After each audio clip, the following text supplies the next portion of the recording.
Hello and welcome back to All About Russia. My name's Andrew, and in this video we're going to be looking at the Wild East, the land of fire and volcanoes, the Kamchatka Krai. The Kamchatka Krai is located in the far east of Russia, in the Far Eastern Federal District, and in the Far Eastern Economic Region. It is actually the easternmost part of the Russian Federation, sharing a maritime border with the United States. It is the 10th largest federal subject, and over 175,000 square miles in size, making it larger than the nation of Papua New Guinea. With a population of over 290,000, it is the 77th largest in population within the Russian Federation, meaning there are slightly more people living here than in Barbados. As such, huge tracts of the region are uninhabited, and it is famous for its vast nature reserves. Mountains make up the majority of the land, at over 80%, with forests dominating at nearly 50% as well. This severe landscape means that conventional farming is fairly limited and makes up under 1% of the land usage. The highest point in the Krai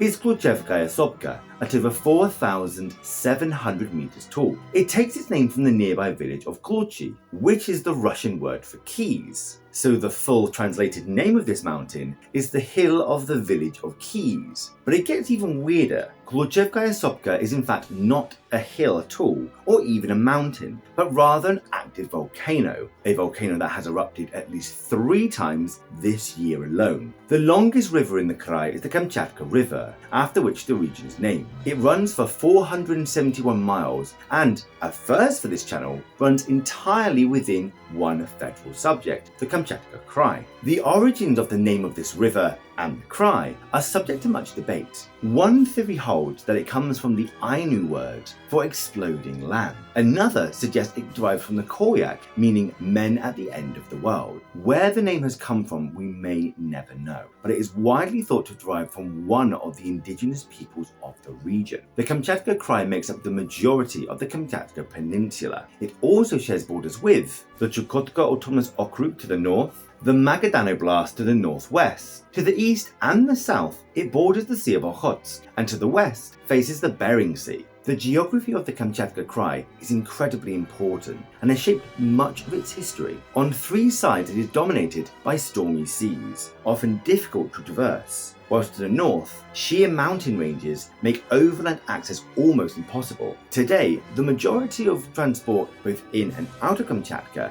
is done via aircraft, something unusual for the majority of Russia. The region is split into 11 administrative districts, with the offshore Commander Islands having their own administrative region. Notably, the Kamchatka Krai is home to a Zato settlement, Vilyuchinsk, a submarine port which faces the Pacific. The capital, Petropavlov-Kamchatsky, does not have its own administrative district and is instead lumped into the Yulizovsky district, possibly to make things simpler. The entire zone runs on Kamchatka time, which is 9 hours ahead of Moscow and in the same time zone as New Zealand.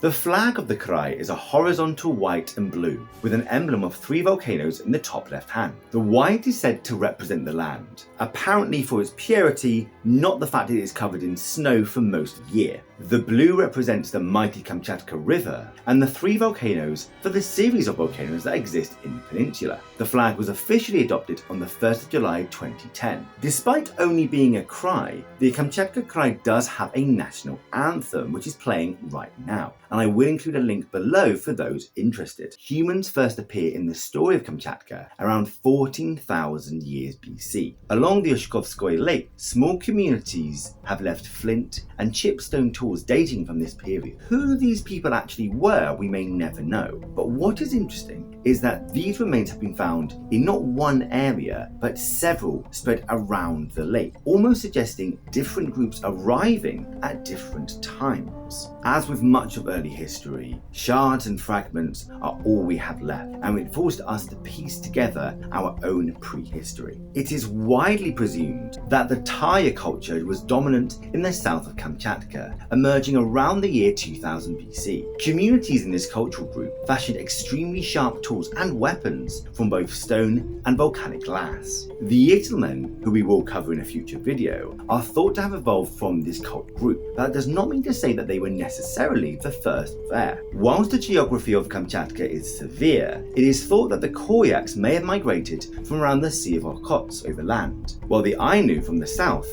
may have island hopped from the Kuril Islands. Offshore in the distant Commander Islands, the Aleuts may have migrated from the Aleutian chain and were fishing and hunting on the rough Kamchatka seas, not yet truly a part of the Kamchatkan story. When they arrived and how, we still do not know. What we do know is from its earliest days, the Kamchatka Krai was a multicultural area, with multiple groups arriving from different areas bringing their culture, language and traditions. The Yttermen, the Koryaks, the Ainu and the Aleuts all grew up largely independent of each other. The geography of Kamchatka does not lend itself to travel, and the relationship between these ethnic groups is something I will explore more both in their own videos and later in this one. What makes Kamchatka unique in the story of the Russian Federation is that even from its earliest days, it was extremely isolated, and the peoples there were not joined by some of the larger Eurasian movements that affected much of the rest of the world. In 1658, Mikhail Stadukin, a Pomorian Russian service, became the first European to discover Kamchatka. Mikhail was not trying to discover Kamchatka. He was, like many of the Russians of the period, simply seeking that most precious commodity with which to make his fortune, furs. Whilst never actually setting foot in Kamchatka, he was the first to record a sighting of the western coast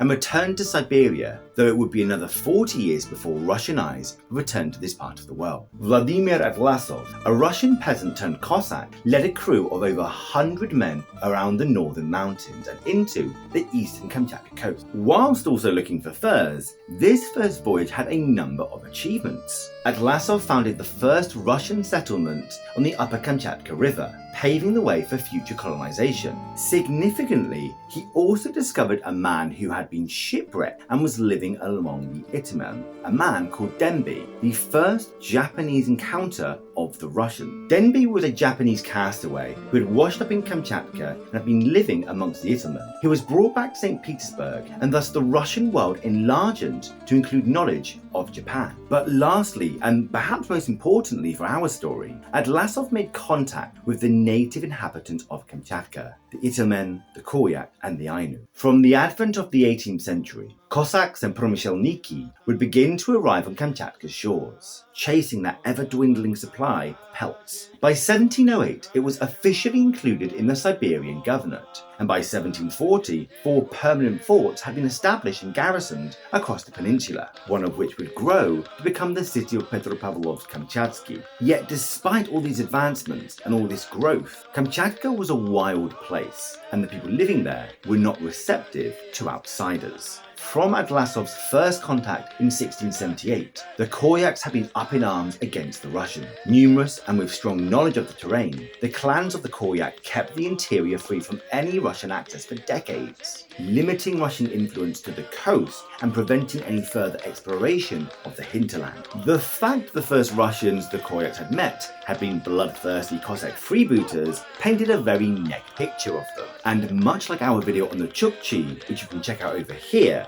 Koryak resistance was strong. Even the importation of modern weaponry over the seas from Siberia failed to make any headway. Likewise, despite originally having friendly relations with the Yttermen, the predatory nature of Promyshelniki quickly turned that sour.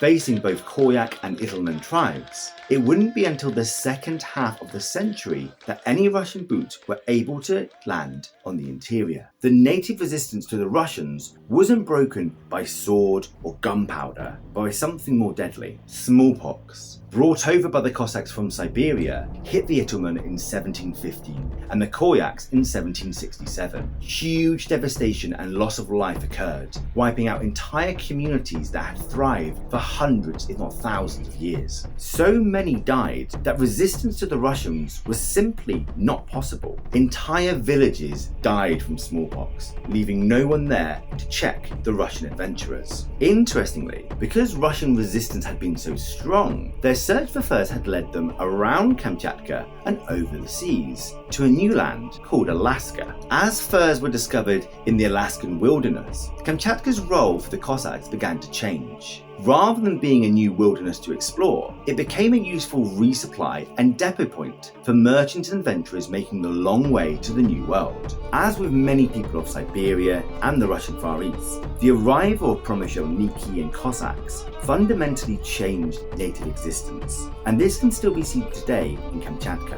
Originally, Kamchatka had been an umbrella term for any native from the region of Kamchatka. As native resistance faded away in the face of disease, there was nobody to stop the Russians arriving in Koryak and Itelmen villages. These Russians arriving were exclusively male and quickly took themselves native wives and concubines. While some arrangements were peaceful or even mutual, in many cases they were violent and forced. Over the years, the indigenous community would dwindle in numbers and began to be replaced by a mixed Russian and native population, often raised near or in emerging townships. As the Alaskan fur trade increased, more and more Russian men were sailing out to make their fortune, finding comfort in the native women of Kamchatka. This created an entire community mixed of both parentage, the modern Kamchatka people. By 1803, the world of Kamchatka had changed. It was included as part of the Irkutsk Governorate and was an important transit point in shipping furs back from Alaska. As administration improved and technology advanced, Kamchatka began to be gradually more included in the growing Russian Empire. A postal link in 1820 was established, sending and receiving letters twice a year, and Slavs from across the empire began to arrive in both genders, men and women. This infusion of Slavic blood fundamentally changed the demographic makeup of Kamchatka, and native traditions were simply lost, with a new population bringing Russian traditions, Russian language, and Russian control to Kamchatka. The sale of Russian Alaska to the emerging American Republic in 1867 would signal the end of Kamchatka's spot in the sun. Without American furs to justify the enormous distance travelled and huge obstacles to overcome, the lands along the Kamchatka River were simultaneously overlooked and regarded less and less frequently. This is something that is true of much of the Russian northeast, where its purpose, having been fulfilled, began to be seen almost as a wayside, somewhere to be overlooked, perhaps used for punishment, but nothing more. What is interesting to note is that even before this sale year, Kamchatka had been falling off the radar of the Russian Empire for some time. The Crimean War, fought between Russia and a coalition of enemies, had served to show the problems holding land so far removed. A Franco-British invasion of Petropavlovsk in 1854 had been successfully repelled, and yet the town was shortly abandoned afterwards. This is because it was so isolated, so far removed from the Russian Empire, that resupplying control was tenuous at best. Whilst the city would be repopulated in time, it was very clear that Kamchatka and the ports along it had had their time. In 1856, it was put into the Primorsky Oblast, alongside much of the Russian Far East, and by the end of the century, under 25,000 people lived throughout the entire region, with barely 300 people in the capital alone. There was simply nothing to warrant further colonization of the region. There were no furs, no gold, no farmland, no real resources. And this is perhaps what saved the indigenous people of Kamchatka. That trickling infusion of Slavic blood and culture dried up. The native people began to rebuild their population, away from prying Russian eyes. Once again, this highlights how unique the story of Kamchatka really is in the Russian narrative. Unlike places like the Caucasus, even Central Asia, Russian colonization of Kamchatka was almost accidental. It was there as a stepping off point for getting furs from America, nothing really more. And when those furs dried up, there was nothing to warrant further colonization of the region. Vulnerable to foreign invasion, Kamchatka served no real purpose to the Russian Empire other than simply holding the land so that no one else could claim it. It is perhaps this decrease in value of the region that saved the native populations, who were able, hidden away in the mountains and dales, to rebuild their communities. the Russians of Kamchatka began to look to each other, many sharing a mixed heritage with those same natives. In truth, it wouldn't be until the end of the century and improvements in technology that Kamchatka began to shine once more. In 1909, the Kamchatka Oblast was created, keeping Kamchatka, Chukotka, and several offshore islands and much of the Magadan coast together as one region. Already, American whaling vessels and Japanese fishing vessels had begun to make irregular visits to the Kamchatkan coast, taking away tons of crab, dolphin, salmon, and whale for their own domestic markets. The following year, telegraph lines were established, linking the region to the Amur and thus the wider empire. The foreign fishing off Russian shores prompted a re-interest in the region, and soon not only soldiers, but Russian fishermen began to arrive. As the population of Siberia had boomed around this period, there were now more mouths to feed, and Russian kulaks and investors were looking to find new sources of both food and revenue. The unrealized potential of the Bering Sea had been highlighted by the American and Japanese ships, and thus the Russian government began to pay an interest. Unfortunately, another event would distract them before fully realizing its dream: the First World War. The outbreak of the First World War and its evolution into the Russian Civil War seemed for the people of Kamchatka a distant disaster. They were still only loosely connected to the goings-on of the Russian Empire, and when news came of the end of the Tsar, there was little reaction. Even the announcement of the Far Eastern Republic was only minimally felt, with a few delegates being nominally sent to Vladivostok to represent their interests. What did shatter this isolation, however, was the arrival of more Japanese ships, and this time in huge numbers. Whilst the Japanese army intervened in Vladivostok, the Japanese navy intervened in the Kamchatka coast. Whaling and fishing vessels arrived in their hundreds, supported by the Japanese navy, and plundered Kamchatkan waters, taking as much as they physically could back to the hungry mouths of Japan. From 1917 to 1923, the Japanese treated Kamchatkan waters as their own. What made this problematic is it severely limited the food source of the natives of the region, and given the fact that they were already isolated from the rest of the Russian Empire, which had fallen into chaos, made food security a real issue.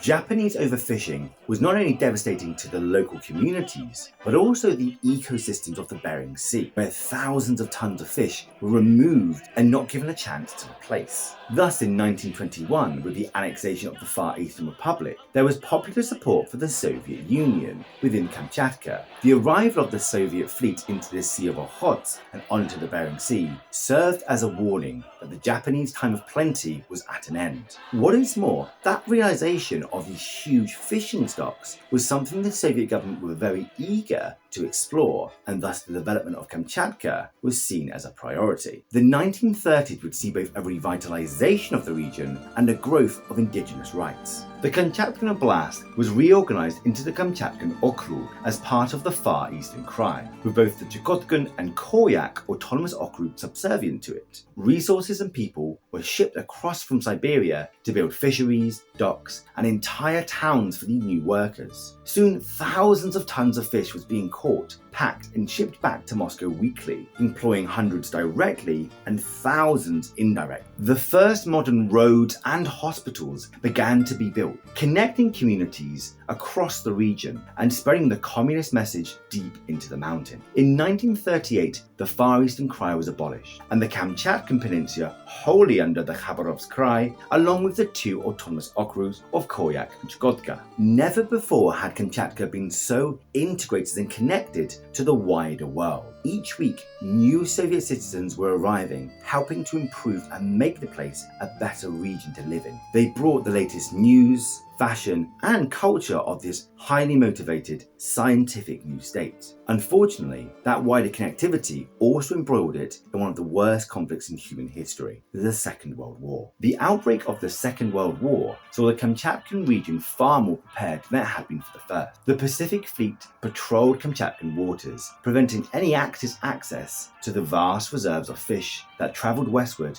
to fuel the war effort. Thousands of men enlisted in the Red Army, and many who marched to relieve Leningrad, Stalingrad, and Moscow never returned, having paid the ultimate price. When the USSR invaded Japan in 1945, those same ships that deterred Japanese vessels moved further south, helping to annex and include the Kuril and Sakhalin Islands. It is a story not often told about the Soviet Union in the post-war years, but unlike most of the Union, the Kamchatkan region was in a better state afterwards, unscathed from any actual fighting and rich from the profits they had taken from their enemies. After 1945, new arrivals increased as the fishing industry ramped up, the mining industry developed, and even Soviet tourism grew. To help hold these new lands and deter enemies, additional military personnel became common as Soviet interests held sway in the rising Cold War. To help manage these new lands and people, some revisions were made. In 1953, the Chukotka Okrug was removed from the shared Khabarovsk Krai,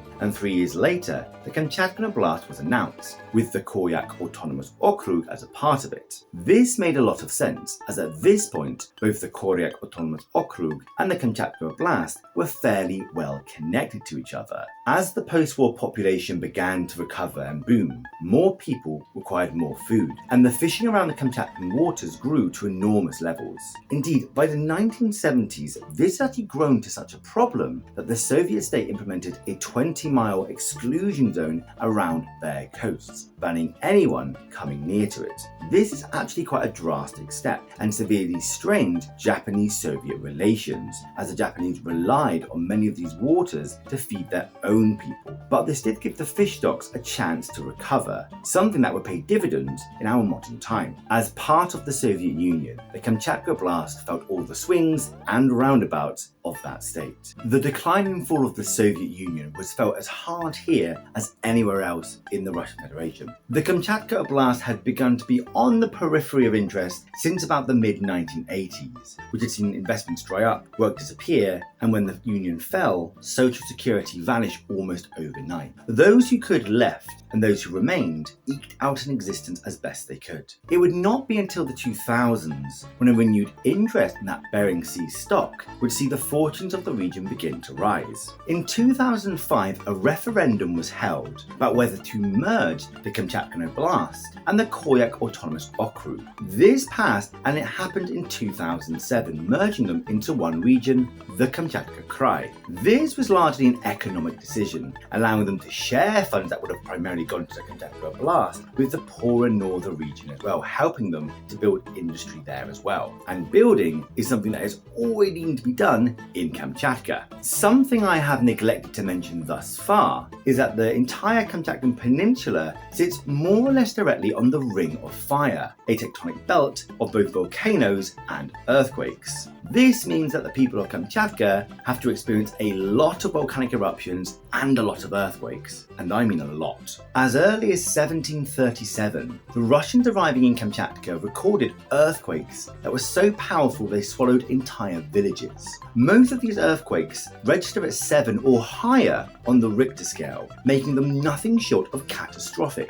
Indeed, in 1952, the 5th most powerful earthquake ever recorded hit this region, striking the village of Severokurilsk and nearly destroying it entirely. As if this wasn't enough, many of these earthquakes are so powerful they kickstart volcanic eruptions.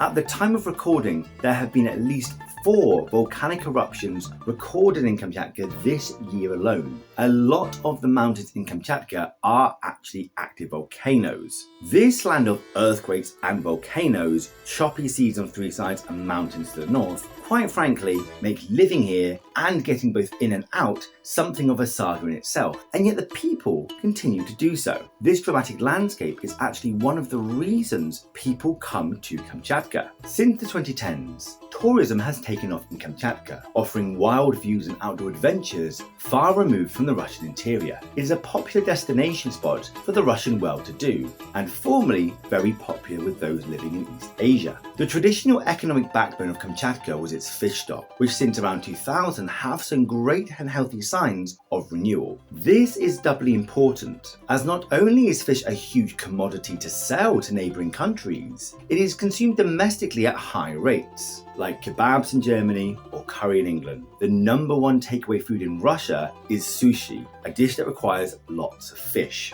Whilst transportation links with Kamchatka even today are limited due to the extreme geography, trade has and continues to be halting with other federal subjects. One of the resources other than fish that has been prioritised are rare metals. Soviet geologists discovered many rare minerals in the northern mountain ranges, and thus mining of them has existed for quite some time. Whilst getting these materials out of Kamchatka can be quite a challenge, the value of them more than makes up for this. Interestingly, due to the geographical challenges of living in Kamchatka, the region is self-sufficient with regards to energy. It is actually one of the greenest energy areas of Russia. By a variety of geothermal, wind and diesel plants, they produce energy to meet all their domestic needs. There are no nuclear power plants in the entirety of the peninsula. The simple fact that it is covered with earthquakes and volcanoes every 5 seconds, thus posing an enormous hazard, and wisely none have been built there.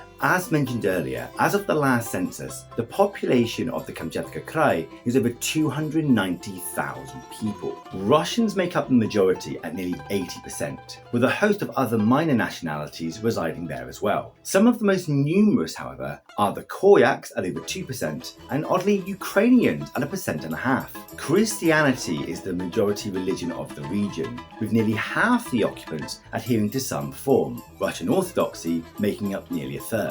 Both those who are spiritual and atheists make up 1/5 of the population, with very small communities adhering to Islam or other native faiths. Nearly 15% of those asked did not give an answer. The fertility rate of the region is higher than the national average, at 1.63 children per woman.